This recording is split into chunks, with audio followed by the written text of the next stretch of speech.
Ce vidéoclip, produit par l'École polytechnique fédérale de Lausanne, fait partie du cours d'introduction à l'information, à la communication et au calcul. Il est le 5e de 7 vidéoclips portant sur les notions de calcul et d'information.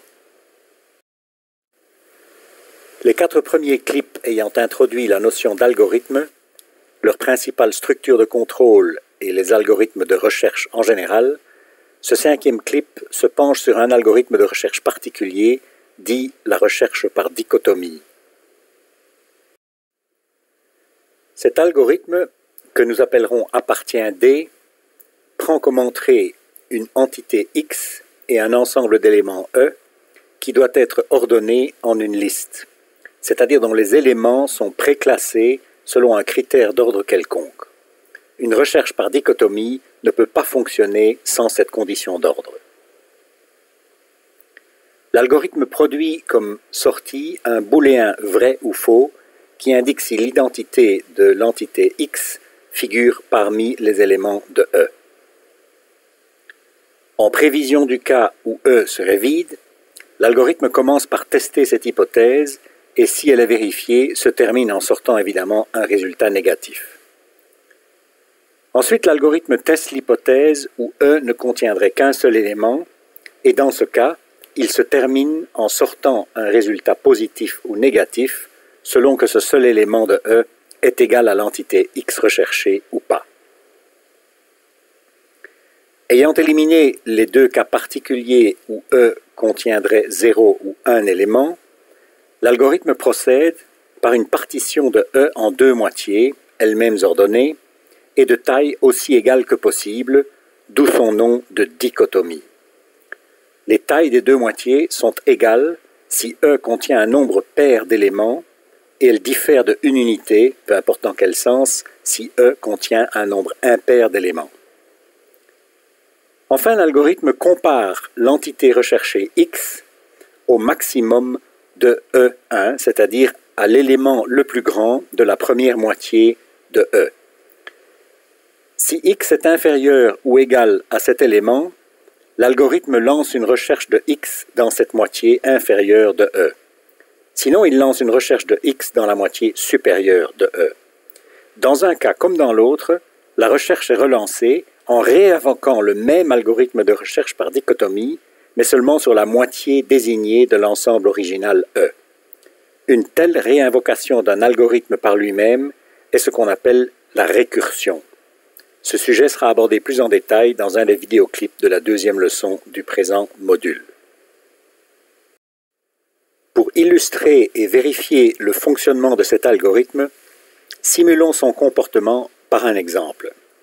Imaginons vouloir rechercher un mot X égal à bleu dans un ensemble comprenant les mots abac, abasourdi, babouin, baobab, blanc, bleu et zoulou, préclassés par ordre alphabétique.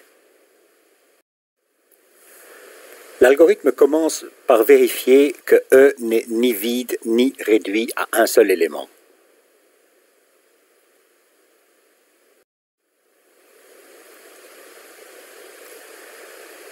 Il procède donc par une partition de E en 2 moitiés, E1 et E2.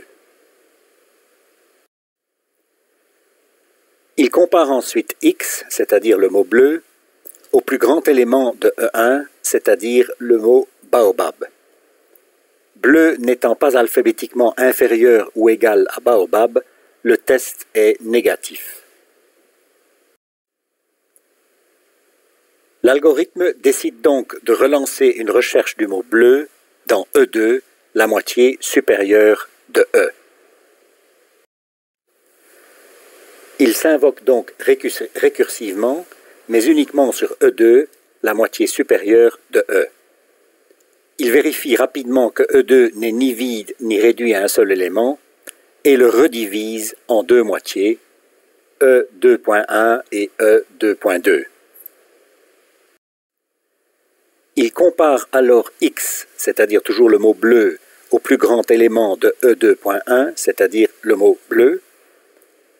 Bleu étant alphabétiquement inférieur ou égal à lui-même, le test est positif et l'algorithme relance donc une 3e invocation de lui-même cette fois uniquement sur E2.1, c'est-à-dire la moitié inférieure de E2. Cette troisième invocation de l'algorithme commence comme toujours par vérifier que l'ensemble en question, cette fois E2.1, n'est ni vide ni réduit à un seul élément, et donc découpe une fois de plus E2.1 en deux moitiés, E2.1.1 et E2.1.2.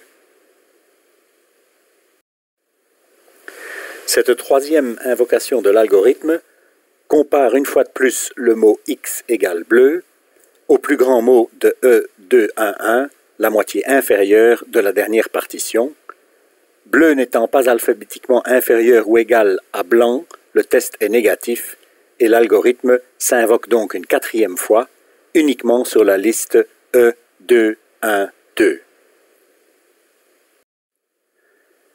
Cette quatrième invocation commence comme toujours par le test de vide sur E2.1.2, E2.1.2 n'étant en effet pas vide. La quatrième invocation de l'algorithme teste si E2.1.2 est réduit à un seul élément. Comme c'est le cas et que ce seul élément se trouve être égal au mot bleu recherché, cette quatrième invocation de l'algorithme se termine donc sur un résultat positif. Ce résultat met fin à toutes les invocations précédentes de l'algorithme en leur renvoyant le résultat vrai qui déroule toutes les invocations récursives précédentes. Comme suggéré à la fin du vidéoclip précédent, l'intérêt de cette recherche par dichotomie est sa complexité inférieure à celle de tous les algorithmes de recherche sur des ensembles non ordonnés. Alors voyons que cette propriété est bien vérifiée. Pour rappel, la complexité d'un algorithme est le nombre d'opérations nécessaires dans le pire des cas.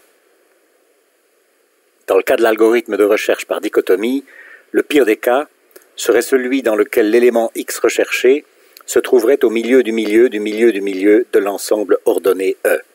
Dans ce cas, l'algorithme devrait se réinvoquer autant de fois qu'il est possible de diviser E en deux parties. Or, combien de fois peut-on diviser en deux un ensemble de n éléments? La réponse est log 2 de n, le logarithme de n en base 2. Pour rappel, le logarithme d'un nombre x en base 2 est la puissance y à laquelle il faut élever 2 pour obtenir ce nombre x. Ce logarithme peut aussi se calculer en divisant le logarithme du même nombre en base 10 par le logarithme de 2 en base 10. Nous verrons plus tard que cette notion de dichotomie est intimement liée au codage de l'information en binaire.